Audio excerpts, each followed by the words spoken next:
everyone, and welcome to the undisputed heavyweight champion of the world show made for the fans by a fan. I am your host, as always, Richard Demon. This is Football and Nonsense.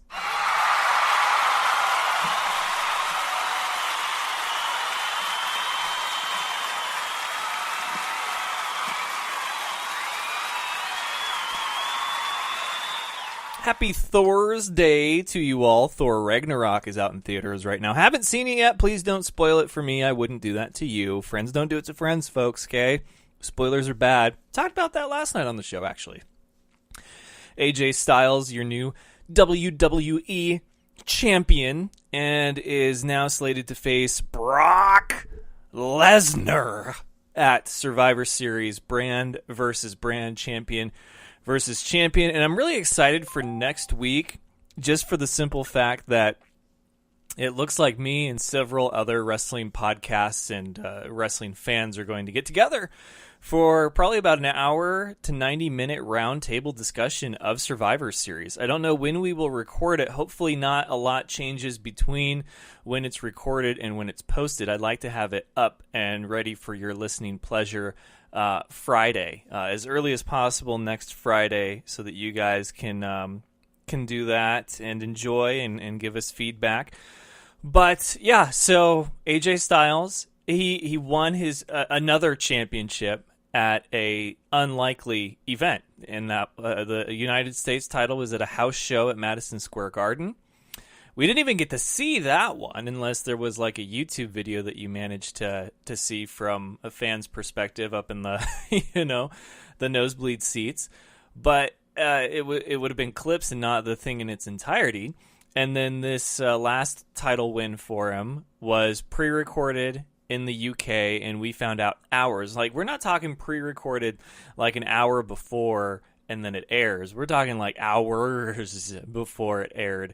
And then you got to see it play out. So, no spoilers. Thor Ragnarok in theaters. I wish they were paying me to give them this plug, but it's just a movie that I really want to see. So, friends don't do it to friends. Don't be that guy. And that will lead us to the headlines.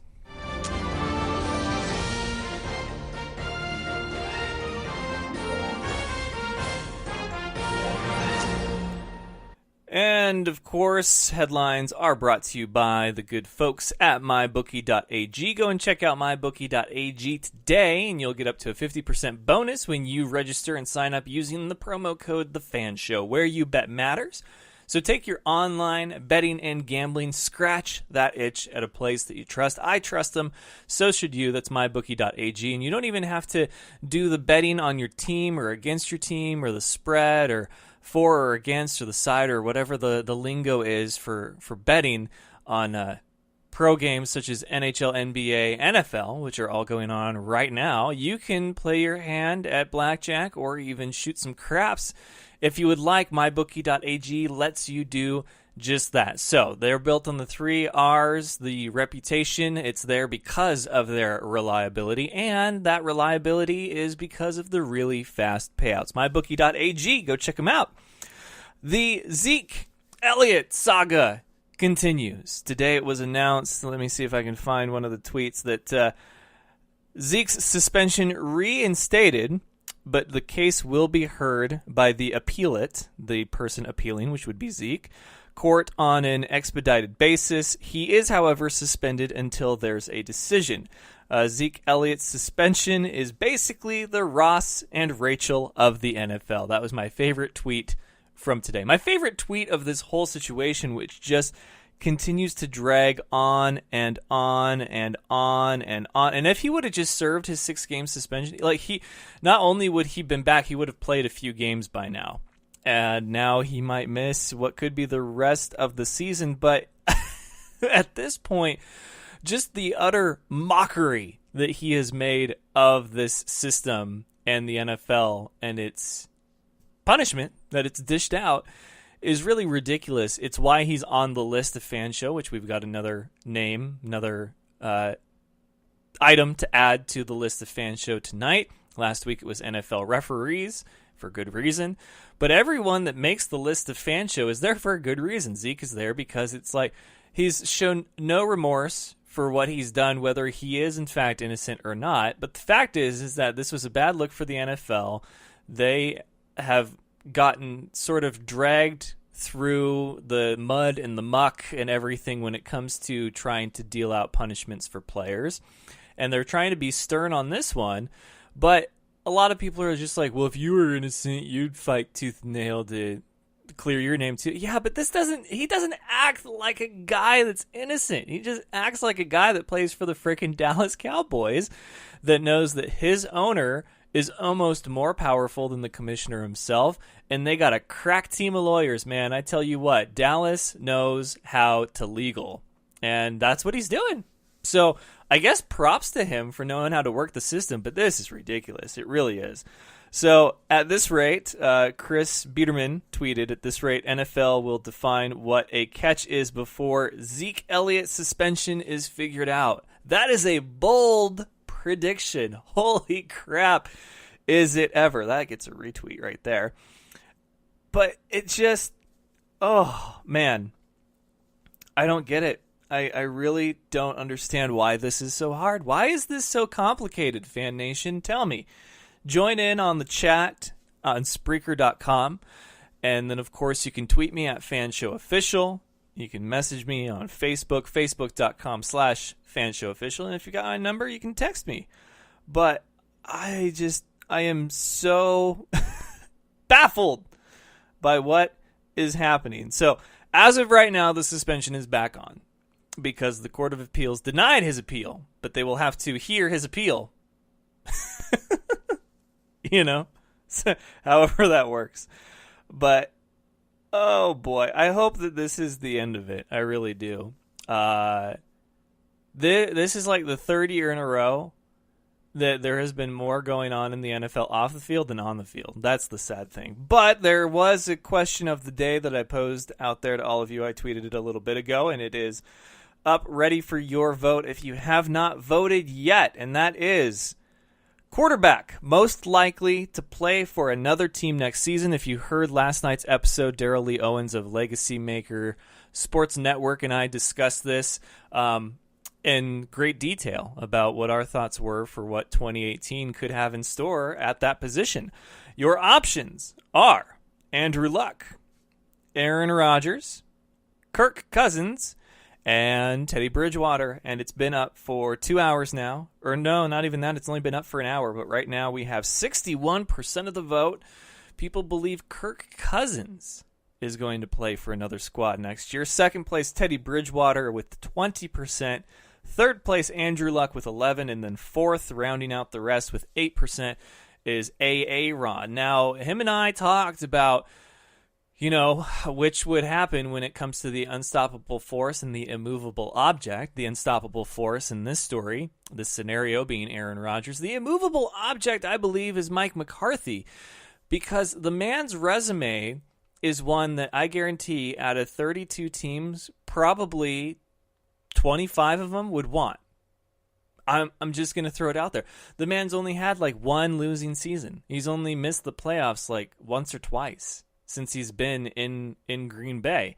Now, of course, a lot of that, when you compare seasons that he's been head coach and seasons that he's had a happy, healthy Aaron Rodgers, yeah, they match up perfectly with the successful years, right? So Daryl said last night that he believed that Rodgers was going to be a Green Bay guy. I mean, he does live there, but that's not unheard of for quarterbacks or star players once they sign their first big contract to go and sort of put down some roots there because they're going to be spending most of their time there. And then if they do get traded or if they become a free agent and picked up by somebody else, they usually either, you know, do the team housing thing or they will get a second home. And not all players can do that. Obviously, the big money players can do that. Quarterbacks, wide receivers, running backs, some defensive players, yeah. So you can have, you know, your home in Green Bay, and then you can have a summer home in California or Florida. Whatever the case may be, Daryl Owens believes that Aaron Rodgers will stay in Green Bay, but that he thinks not Mike McCarthy, but just Dom Capers has to go. That was an interesting thought. Zach Brunner is very anti-Mike McCarthy. He thinks he should have gone like 3 years ago. Andrew Luck, will he play again? That was the question yesterday. I believe he will. I don't think we've seen the last of Mr. Andrew, but I don't think the Colts is a good fit for him. I don't. And it's crazy to think, you look back at that draft and the Colts took him to, be the heir to the throne in the house that Manning built. And man, did he turn that team around. It seemed like they were going to win a Super Bowl with Andrew Luck. Like, it was inevitable because they got another step further each year into the playoffs. And then the line, and then he got hurt, and then it was just a mess. So I think his time in Indy is done. My vote was for Andrew Luck, I believe. Kirk Cousins says that he wants to only play for one team. And, of course, we've heard a lot of players say that. And what you say and what you do are two very different things. Darrell Lee Owens said last night he believes Kirk Cousins has been disrespected to the point where they offered him money before this season started, and it was a lot of money. It was money that people felt that it should have been the starting point for the contract negotiations, and he turned it down. And he believes he turned it down because he felt like it was too little too late. So when this offseason happens, now that Garoppolo is in SF, I don't know. I feel like of those four, there are three guys that could really sort of sit back and wait for the offers to come and go and check out the facility that they've got going on down in Jacksonville, that team, that roster, or Arizona. Minnesota came up because Teddy Bridgewater, if he plays good but not great, when he comes back, I think he will find himself on another roster. Who their quarterback becomes at that point, I don't know. You don't want to have an NFC version of the Houston Texans where your defense gets you so far and then you get to the playoffs and you don't have that one key piece to get you past that hump. No, that's not what the Vikings want. But if anyone can do it, Mike Zimmer can. So go vote. I will retweet it right now so that it is at the top of the vote, or at the top of the feed for my Twitter. And of course, in case you missed any of last night's episode, you can go and catch all of that on iTunes and SoundCloud. You're able to subscribe to both of those in podcast form. iHeartRadio is another platform you can use to listen. Then, of course, live is on Spreaker.com and thefanshow.com. Click Listen Live, and here I am every Tuesday, Wednesday, and Thursday, except for this last Tuesday, family emergency. Apologies, but we're up and rolling. So, yeah, I'm really looking forward to next week. I was supposed to have comedian Chris Cope back on the show tonight, but he got a last-minute audition that he couldn't say no to. He had to send in a video and audio clip of himself, and he's like, man, I'm not going to have any time. I said, no, it's cool, life happens. So because we didn't do Fantasy Wednesday last night, Brandon Raper will come on the show and we'll do some fantasy talk as well as do some fan versus fan show pick'em. Maybe I can beat Brandon. I don't know. Maybe he'll give me a win since he's part of Team Fan Show and he wants to take one for the team. I don't know. We'll see. And, of course, tonight, Thursday Night Football, the Seattle Seahawks take on the Arizona Cardinals, so you can see that. And I got to say this, and I'm sure I'll discuss it more with Brandon, but the NFL has got to be one of the hardest popular things to consume. And what I mean by that is that the NFL is the number one sport in America right now, okay? There's no arguing that. Baseball may be America's pastime, but the NFL kicks everyone else's ass. So you have the number one sport in America, but you can't tune it on a radio station, okay? You can't do that.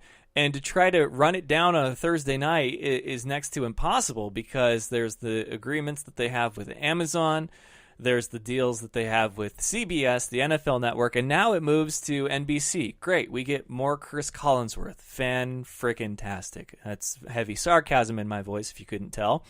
But you can't, just tune in on a radio. And even the Monday night game on ESPN, if you tune into ESPN radio, you don't get the football game. And that's one of the most mind-boggling things ever. If you want to just listen to your game, you have to sign up for the NFL Game Pass. And then that, as far as a visual, will show you a replay of the game after it's happened. But it's either DirecTV and the NFL Sunday Ticket or your local sports pub that carries the NFL Sunday Ticket. And that just seems ridiculous to me. The fact that WWE has cracked the code where you can pay $10 a month and have unlimited access to everything going on now and their archives of past episodes and pay-per-view events, but the NFL can't do that same thing, blows my mind. You pay more for an NFL Game Pass to let you watch a replay of a game. You pay more for that a month than you do if you were to sign up for the WWE Network, which would give you live access to their pay-per-view events, which alone run you the cost of what it is to pay monthly for that NFL Game Pass. Saying it out loud is just, it's more funny than it was in my head thinking about this. And now that you say it, it's so ridiculous that it's sad, but it is hilarious all at the same time. So next week's Survivor Series, I'm sure I'll reschedule with Chris Cope. He was excited to come on, but hey, life happens. That's cool. And then we're going to have Elephant Gun Riot on. They have their new EP is about to drop next week. They got a show here in Spokane. So yeah, there's a lot of good stuff happening next week. Very excited about it. And I think it'll make up for the short week this week, obviously. But that about does it, really, for the headlines. Of course, I'll have Brandon on, and then we'll do the List of Fans show and the Butt Fumble Award towards the end of the episode. But don't go anywhere. We've got more of the Fan show coming up after this. This is The Sheet. Gets me all revved up. My face is now red. My ears are just freaking boiling. He's so raw that Sky hates it. Yeah, he had 51 touchdowns. 4,900 total yards. I know y'all like that, but I got to run. And only in Alabama that could happen, I have to say. They're so good, man. They would win the Big Ten if they were in the Big Ten. You could be doing something vision-based in front of you and reach down and grab a handful of insane goodness. Give it to him. Kudos. I'm clapping like a golfer. Very good, Johnny. I'm proud of you. Wow. You guys agree on something again? I'm very impressed. You ever had a bad week? You know, just you walk outside, step in a puddle, like right when you walk outside. I mean, how does a puddle right outside the house? Or you stand on the curb and somebody drives by and splashes water up on you? Or it's just raining on you, not anyone else? I will tell you, before you go any further, I cannot hear Chad when he speaks. Good. Here, listen to the sheet, man. I don't really know what we're doing. Every Saturday morning, 8 to 10 a.m. right here on WBLZ Sports. Whether it be your industrial, commercial, or residential needs, Gen Service is the electrical contractor for you. The Gen Service team has the expertise, commitment, and educational years to help you solve all your electrical concerns. They have you in their best interest with helpful suggestions to accommodate your every want. Give them a call, no matter the size of the job, at 740-438-7173. Mention WBLZ Sports, and you'll get a discount. That's Gen Service, 740-438-7173. This is Nick Ficarelli, the mad scientist of sports. Join me and Dr. D, Derek Jones, live every Saturday night, 10 p.m. Eastern Time, 7 p.m. Pacific, for the Mad Scientist Sports Lab. The big intellect, the experiments on the chalkboard, and the guest subjects will be rolling in. Mad Scientist Sports Lab, only on WBLZ Sports, where we got balls. Doug Peffer Painting and Pressure Washing. He has over 30 years of painting experience. He's interior, exterior, commercial or residential. Doug Peffer covers it all. Is your house looking ugh? We'll call on Doug. Doug Peffer Painting and Pressure Washing. 404-966-3361. Mention WBLZ Sports and get a special We've Got Balls discount. That's Doug Peffer Painting and Pressure Washing.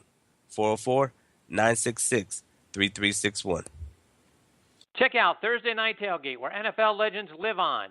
We bring you 5 NFL legends every week, sharing their stories and insights, plus our spotlight on the positive. Hear which players are doing great things in their communities. Now on WBLZ Sports Talk Radio and WBLZSports.com.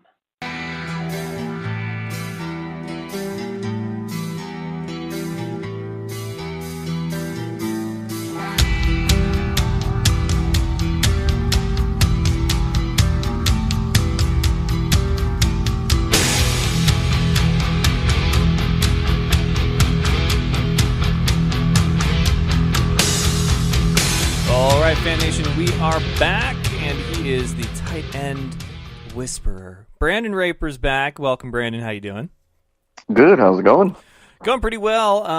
Like I said, we missed out on Fantasy Wednesday last night because of the short week and me trying to play catch up, but that's okay because those things will happen. Your article was just as good. I noticed that you were a bit gun shy on the tight end position. You've been 4 for 4, but you didn't want to really make it 5 for 5 in your pick for that position, though. I believe has been ruled out George Kittle, who I've been very high on for the whole season, and not just because I'm a homer like that who loves his Niners, but I think that there was a lot of praise on him at that position. What made you pick him, though? Like, what stood out? Sure. So, honestly, the only major thing that made him stand out for me was target share. So that's been kind of the main thing that I've been looking for this whole year is how many targets can the tight end get? How many times does the team throw? Who are the other receivers on the team?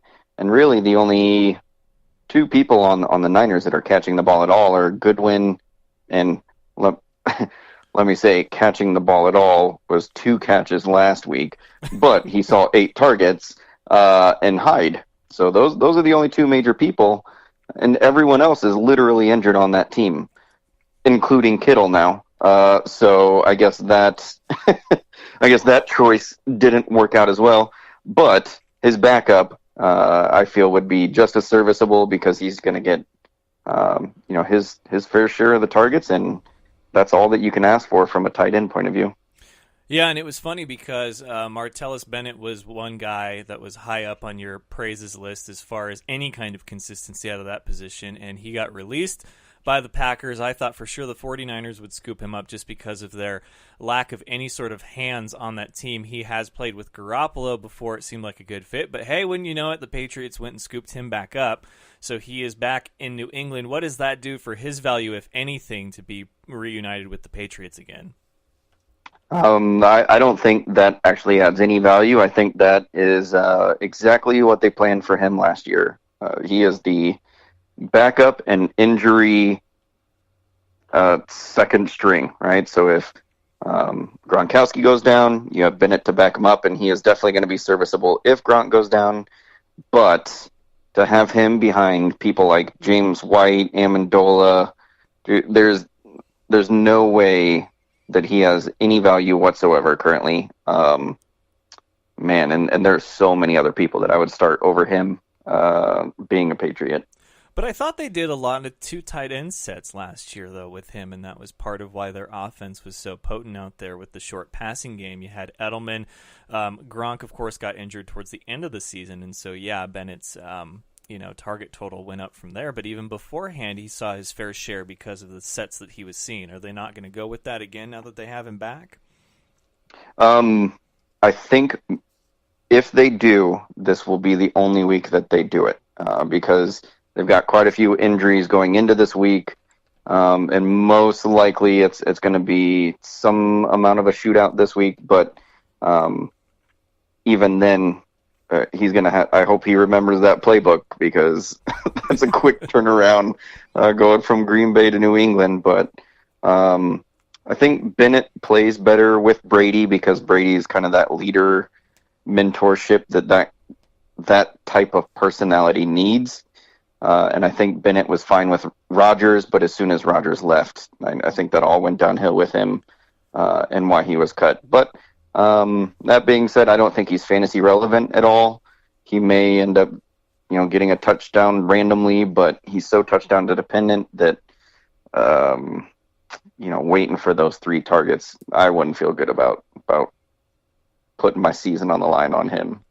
Fair enough. Now, there's a lot of rookies at the start of the season that had very high praise. Of course, we saw in the season opener Kareem Hunt and what he was capable of.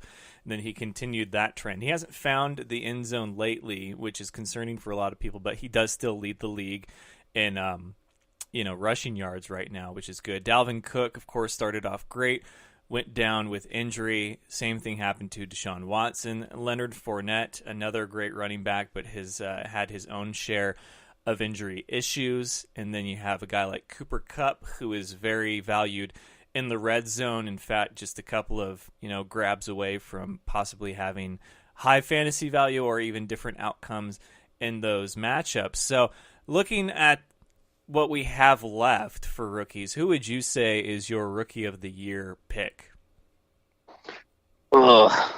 Man, that's brutal. So I'm assuming it's just going to be Hunt based on the ability to stick through games and play a whole season. if Fournette can stay healthy and not get taken off the team for another week or two, I think that he has the possibility of gaining so many yards that he actually passes Hunt. I'm huge on Fournette, and the fact that Bortles is coming around is huge for them. And then they've got Westbrook coming back at wide receiver, so that team is gonna be stacked. As long as Bortles isn't his self from last year, that team is going to be insane for the last half of the year. Yeah, and I'm not big on people discrediting or even disqualifying a candidate because of a missed game or two, because in all honesty, that almost helps prove why they are so valuable, is that when Fournette wasn't out there, they had to rely on Ivory, which is a very serviceable back to say the least, but the team just didn't have that same sort of dynamic that it had for the first part of the season. So you're right. I would say that it seems like it should be Fournette if he can stay healthy now for the rest of the season and only miss those handful of games that he has. But Kareem Hunt, you like to see a guy progress throughout the season, and I'm not saying that your sole job is to rack up 120 all-purpose yards and then score 2 touchdowns, but his lack of, getting into the end zone has got to be a cause for concern for a few people. Do you think he's still a must-start in every league, and is he going to be a touchdown-dependent guy with the struggles that the Chiefs have seen lately? Yeah, so he's a really, really tough call. So the Chiefs have been not playing him for a huge percentage of snaps. So it's something like 48 to 54% of the snaps or something small. Right? So that is insanely low for a starting running back in this league, especially with his talent. So I believe that Reed is just trying to keep him healthy through the whole season. I also think that he's been kind of a product of the game flow, right? So that defense has just been getting torn apart, and the less that they can stay ahead or even close, the less he's going to run the ball. So I still think, he's got the talent, he's got the speed, he's got the vision, he can catch. It just depends on that target share, much like tight ends. He's not seeing the ball a whole lot, and then for some reason Charmander West is coming in every now and then, or Charkandrick, whatever you want to call him. But he's vultured quite a few touchdowns, and he's a pass catching running back. So it's interesting how those two work together. But I still think he's a must start. He's obviously a starting running back in the league, hard to come by, especially now, and he's got a quarterback who can air it out and keep 8 people out of the box, unlike some other teams like the Packers and whoever else. Now, on that same note, though, a person who's sort of been in the opposite trend, of course, we believed that he would be an impact player, but we were kind of confused because of the team that he wound up on. Now we're starting to see him at his true potential, and that is Christian McCaffrey. If you had to choose between the two, Hunt or McCaffrey, at this point in the season and for the rest, do you put your faith in McCaffrey because he's been trending upward, or do you stay with who's gotten you here to this point the whole season, like a guy in Hunt? I think it depends on what league you're in. If you're in standard, I would take Hunt all day. If you're in PPR, I don't know if there is any other running back with more potential to score than maybe Le'Veon Bell and him. It's insane the amount of targets that he gets. It's almost like their offense is being ran by Tressman. But they throw the ball to the running back. I'm pretty sure he has the most receptions and targets on the team, the most yardage, and they're starting to run him, and he looks a little better lately. So it was weird because he looked amazing in the preseason. His vision was on point. They hit the season, and I don't know what happened. So I don't know. I think that transition of getting rid of Benjamin could possibly help him out because they have a speedster now that can stretch the field, and that just gives you more room for Cam and McCaffrey to do their own thing. I would take him in PPR and Hunt in standard. Who's other than Bridgewater, who you said was kind of a stash for a later time because you felt he was going to be a must-start once he was back in the lineup? Is there anyone else that, because of the injuries that we've seen in the movement as of trade day and everything else, that you're sort of high on right now as far as the upswing? Like, did Jay Ajayi do enough for you in Philly in his first game to garner a, sell your soul to try to get him right now? I don't know about selling my soul to get Ajayi, but I really think that he could potentially be a top 5 running back for the rest of the season. That offensive line is just so much better than the Dolphins, and you could see what he did with it. On his long touchdown, he didn't really have to do much. I think probably 80% of the starting running backs in the league could have scored a touchdown there, but not a whole lot of people that I think are trending up. And most of them are trending horribly down. So the target share between running backs is splitting so evenly lately that it's hard to start anybody without the last name Bell, right? And then Elliott suspended, so you can't start him anymore. But every backfield in the league just seems to be almost a backfield by committee on every single team. There's only a spare few that you should feel really good about starting your running back in. Like this week, I'm starting, I don't even want to name who I'm starting, but I'm starting Kenyon Drake, Dion Lewis as my running backs. Like my team is just ravaged, but those at this point are decent starts, which is so sad for the league currently. It started off so strong, and it's kind of dwindled its way down. And I would say it's mostly because quarterbacks are getting injured. It just has destroyed the ability for teams to stay in a game and run the ball. And it's crazy. All right, well, let's go ahead and shift gears then. It is Thursday. I like to do my fan versus fan show pick'em, and because my special guest for this evening had to cancel last minute, that means that you're up, and maybe that means that it's easy pickings for me to try to get another back in the win column because I've had a miserable losing streak. But what's funny, though, is that I'm terrible at this, but I've only gotten one wrong on the Survivor pick for NFL.com, which I realize that the point is to go through, because if you do the ESPN version, once you get one wrong, like you're out. But for the Survivor pick on NFL, you get like 3 strikes and you're out. And I only missed one, and the one was the Patriots versus the Carolina Panthers, and I still am frustrated about that because I picked against the Browns only like 3 times, but the rest of the season I picked not the most obvious match, but one that I felt very confident about. So it's crazy how different picks can work out that way. So let's take it from the top here. We've got some decent matchups. A lot of them come on the later part of the day, Sunday, but we'll start from the Sunday morning ones, and that first one is going to be Green Bay versus Chicago. I don't know how you feel about this one. If there was a time for Chicago to beat Green Bay, I feel like this is it. Are you that confident in your Trubisky Bears? Yeah. So I think the Bears, I want to say that they're just going to smoke them, but I know that John Fox is such just a bum when it comes to trying to put teams away. So I'm pretty sure that the Bears will win, and pretty hefty too. I would say I'll give them 10 points. Yeah, because they really, I expected more from Green Bay after having a full week to integrate a new, or at least just a more suitable system for Hundley.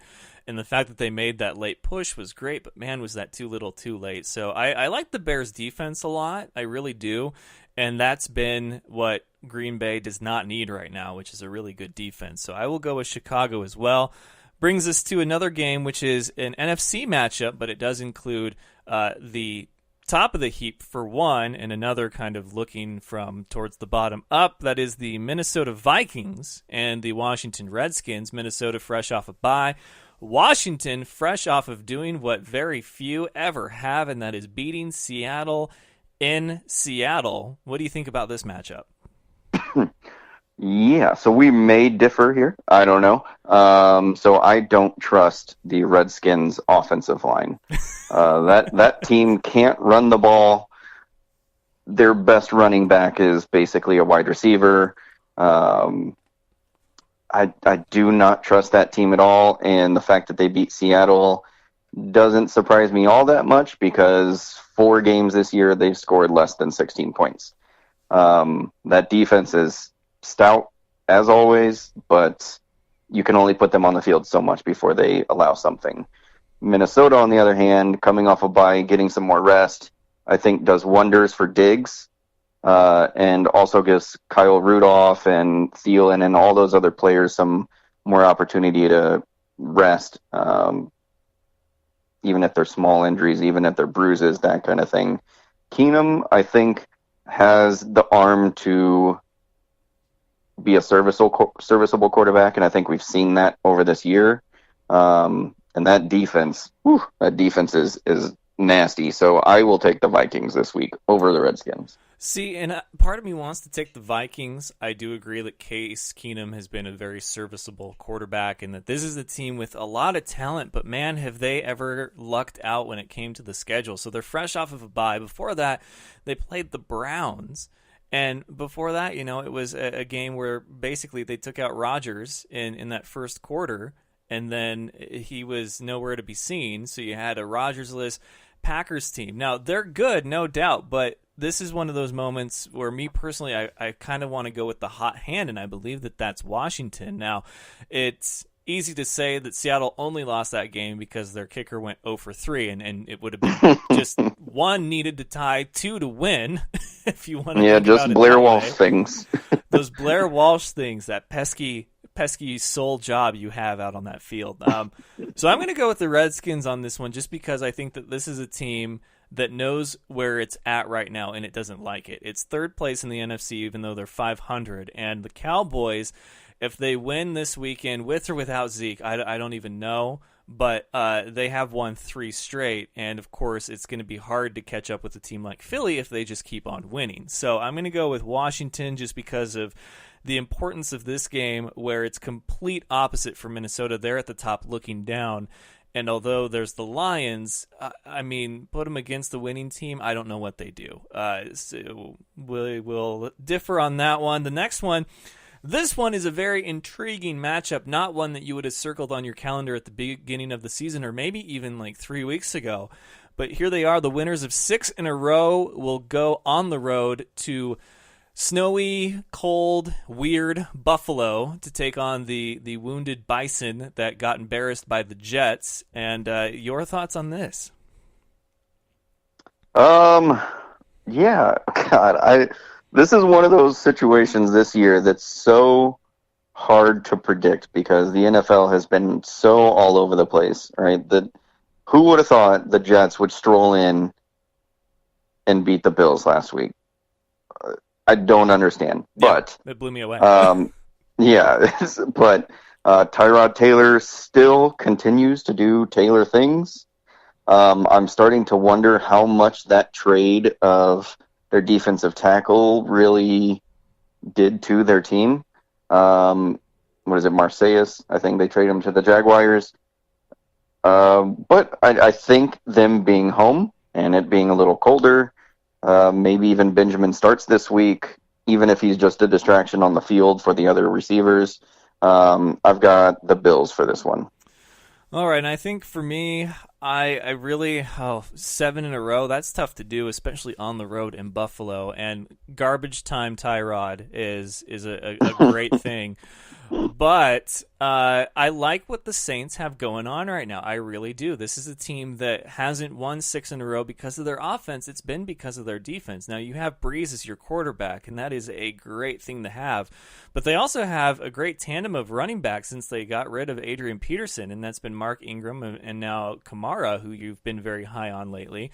So I will go with the road team, the New Orleans Saints, to make it 7 in a row against Buffalo. Buffalo really let me down, though. I'm kind of bitter because I had such high hopes for them. I wanted them to be tied with New England for the division lead, and I figured the Jets would have been a close game, but they still would have gotten the win, and they just got embarrassed, and now the Jets dance to anything, and it's crazy and ridiculous. Okay, so next game. The other thing too is so Lattimore, their rookie corner, is putting on a season that's comparable to Champ Bailey in 2006, which is pretty much regarded as the best season of any cornerback in history. And the guy is a rookie. The dude can ball, and I don't know, maybe that's what the Saints were looking for all along, as they were just missing that cover corner to shut someone down. Yeah, possibly. So, but it'll be interesting to watch nonetheless. The next game is the Dallas Cowboys on the road against Atlanta. Now, I'm not going to say that Zeke will not play this game until kickoff has happened and he is on the sidelines not dressed, because it's gotten me so many times this year where I'll go and pick up McFadden and Morris, and then he plays, and they it's not even that they get me like 5 points, they get me 0, and it's just so frustrating. So this one should be a great matchup regardless, because Dallas, they haven't had to be Zekeless yet, but even when Zeke didn't perform overly well, they were still in that game. So your thoughts on this one? Yeah, so Zeke has run out of all possibilities and legalities that he can to continue playing. So I think now if there's anyone available on the Cowboys, you have to pick them up. That being said, the whole DMC thing, there's no way he's going to contribute anything to that team. If anything, Rod Smith is going to be the biggest producer in that backfield. So if Rod Smith is available, pick that dude up. He is insane. I wouldn't hesitate to say that he will take that job from Morris, and he can be a 3-down back as well, as he showed in preseason and through a couple of other games. That being said, I am a big buyer on Prescott. Last year, I wasn't. I thought it was kind of a fluke. Rookie coming in, just playing well. He's going to fall off the face of the earth, blah, blah, blah. But he continues to keep doing this. It's mind-boggling. I don't know how he continues to be this good with not a whole lot around him. But I do believe Des Bryant is going to be sitting out this week. Then you lose Zeke. The defense is so-so. For years, I have not been sold on Matt Ryan, and I still am not sold on him. I do not think he's a great quarterback. I think he's okay. And this is tough. It's like, this is almost a worse game for me than the Jets and Bills from last week. I almost would rather watch that game. But if I have to choose one, I still think that the Cowboys can pull this one out this week. And I'm going to go with Atlanta. If Zeke doesn't play, I think that almost lights an entirely different fire under Atlanta to play well, because this is a game that they need for potential seeding, in the conference. It's not within their division. With the Saints have sort of a chokehold on that right now, and there's Carolina that is, you never know if they're going to be in or out, each game. Mm-hmm. So I like Atlanta in this one, at home against Dallas, trying to figure out life after Zeke, should he not play. But we'll see just how good Dallas is then, I guess. And the last game then, sort of a nice segue, will be the Monday night game between Miami and the Panthers. Now, for this one, I like Cutler when he is playing well and decent, which he's proven that he can. And then, of course, Cam Newton loves his primetime spotlight, but there's nothing more that I love to see in the NFL than a losing Cam Newton at the podium after the game. So what are you most looking forward to with this one? Yeah, so I agree with that, especially with his quote from last week where he said the Titanic has to continue sailing on or something ridiculous. What are you talking about? The Titanic sunk. What are you talking about, Cam Newton? I wish, I pray, I hope that the Panthers lose. I don't think there's any possible way that it happens. But as soon as the Dolphins did get rid of Ajayi, you could tell the offensive play calling changed. And I think that play calling suits Cutler a little better. It's a lot shorter. They run it less, but they use their running backs in the flats kind of as their running game. Kind of what the Patriots have done over the last decade or so. They don't, it's not hard-nosed running. It's use our running backs to spread the defense out and then throw it to them. So I think there's opportunity there, but it's got to be like 90 to 10% chance for the Panthers to win. I think the Panthers may just even blow them out with just how inconsistent the Dolphins are, and it's really weird from play to play what you see from that team. Yeah, and I'm going to pick the Panthers as well. I want the Dolphins to win. I really do. But, there will be other opportunities for Cam Newton to be the Titanic of post-game press conferences and just sink himself in an embarrassing manner. So it may not come Monday night. We might get smiling, happy Cam that dresses... Oh, looks like we lost him. Hold on just a second here. Hello. Hey.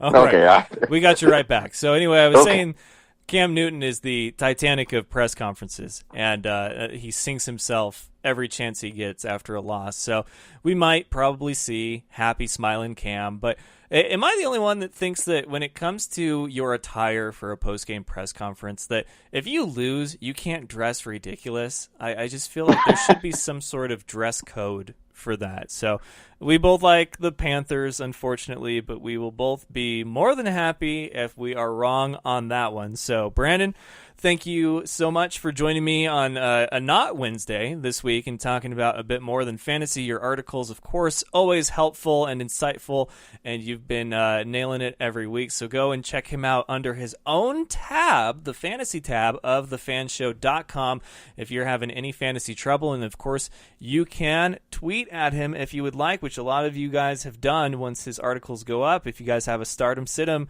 inquiry, then hit him up at SMO Brandon, and that is with an O-N at the end. So at SMO Brandon, he will answer your stardom sit-em questions for you. But thank you again, sir, and you enjoy the rest of your night. Yeah, you too. Thanks. All right, take care. All right, see you. All right, folks, so we're going to take one more quick commercial break, and then we have the Butt Fumble Award and the list of fan shows. So we will be right back with more after this. You're listening to The Fan Show, your home for all things football and nonsense. My special guest tonight, Farouk. Farouk, welcome. He's no expert, but here's the thing. Football and nonsense is what he brings. Sports talk with a twist. It's The Fan Show. Do you know him as Kevin from the League? It is none other than very funny Steve Ranazisi. 99% of the population doesn't know who I am, but the 1% do. They yell and scream inappropriate things at me in public. Kyle Ray. Kyle, welcome. And I was like, wow, I think we just saw the whole Super Bowl, Phyllis.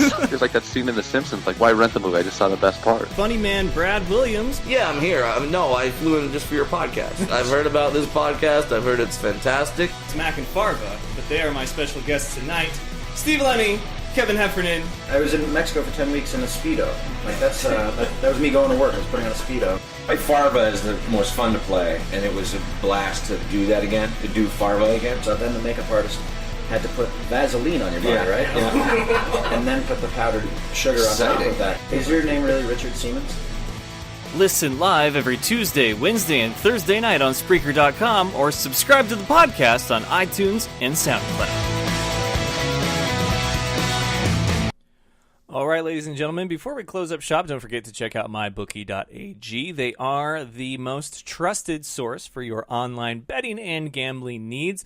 So go and check out mybookie.ag when you register and sign up. Use promo code TheFanShow, and you'll get up to a 50% bonus back. You can either use that towards your next bet against or for the spread, cover the spread, for or against your team, whatever it is that is your poison, that itch that you have to scratch, mybookie.ag is the place to do it. And, of course, you can play craps or blackjack if you'd like with their casino feature that they have. So don't wait anymore. Go and check out mybookie.ag today. You play, you win, you score big at MyBookie. So, as promised, we didn't do either earlier this week. Didn't have an episode Tuesday, and we got kind of consumed with all the conversation that we were having last night. So tonight, as promised, a Butt Fumble Award and another addition to the list of fan shows. So first up, Butt Fumble Award, and I apologize again to you, Fan Nation. I love putting the power in your hands, but you got to really just take these opportunities when you get them. There was another unanimous winner for the Butt Fumble Award, and we've been harping on him all week. So it is only fitting that the winner of this week's Butt Fumble Award goes to Blair Walsh. That's right. Congratulations, sir. 0 for 3 on your field goal attempts. 1 of 3 would have tied the game. 2 of 3 would have won the game. We don't expect you to be perfect. We just expect you not to suck. So congratulations, Blair Walsh, on failing to do your one job. You are the Butt Fumble Award winner.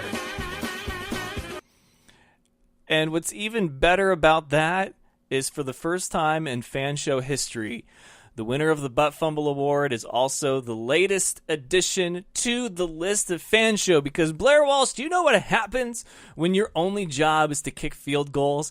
And then it's not like you're a brand new kicker in a new environment on a new team, and you're not used to the wet, slippery rain of Seattle or whatever, but you do what people know that you do, which is miss field goals in gimme situations. So, Blair Walsh, do you know what happens when you're the Butt Fumble Award winner for not doing your job, and people just can't help but make fun of you relentlessly because you failed to do your one job? Do you know what happens, Blair Walsh, do you? You just made the list! So congratulations, Blair Walsh, a double winner this evening, the latest addition to the list of fan show, and your Butt Fumble Award winner, Blair Walsh. Don't go changing. You just made the list! Sound clip never gets old. I'm sorry. All right, so that's going to do it for our Thursday edition of the Fan Show. Don't forget, Thursday Night Football is coming up shortly after this. Make sure that your fantasy lineups are set. Check out thefanshow.com, your home base for all things football and nonsense. Got a big week for you next week. Very excited about it. There will be 3 brand new episodes, as well as a roundtable special for Survivor Series, so you won't want to miss out on that. So give us a follow on Twitter, a like on Facebook, and then check out our Instagram and Snapchat. Those are both of the Fan Show. And then, of course, Twitter is @FanShowOfficial. Facebook is facebook.com/FanShowOfficial. Go and check out Undisputed Belts, too. Haven't given them a shout-out in a while. But, of course, as we approach the home stretch of our respected fantasy seasons, we want to make sure that the prize that we give to the winner is one worthy of a fantasy champion. And what better way than a championship title belt for their efforts? So go and check out UndisputedBelts.com. Let them know I sent you. They'll throw you a discount just for referring you and you name dropping me. So go and check out Undisputed Belts. You can follow them on Twitter and Instagram @Undisputed Belts. And of course, they have a Facebook page, facebook.com/Undisputed Belts. You're not a champion unless you are undisputed. And I got to give a little bit of a nod here to my online store. That's right, teespring.com/thefanshow. It is Salute to Service Month, and all month long, we at The Fan Show are going to be donating 25% of all items sold to Wounded Warriors. So go and do that. You can use promo code SALUTE to get free shipping. And if you are a member of the military, active or veteran, please reach out to me in some form, a DM on Facebook or on Twitter. Reach out however you can, because I have a special promo code for you to get 15% off your purchase, and don't worry, that 25% will still go to Wounded Warrior. So teespring.com/TheFanShow, promo code SALUTE for free shipping, and 25% of your purchase will go towards Wounded Warrior. We've got hoodies, T-shirts, an assortment of different colors. So go check them out now, and that's going to do it for this episode of The Fan Show. Until next time, ladies and gentlemen, best of luck to you and yours. Go Niners, enjoy your NFL Sunday, and remember, it's all fun and games until you butt fumble. Good night, folks. Do you remember the time that Mark Sanchez ran into his player's butt? That was funny sports. Thank you for having me on the show, man. I love The Fan Show.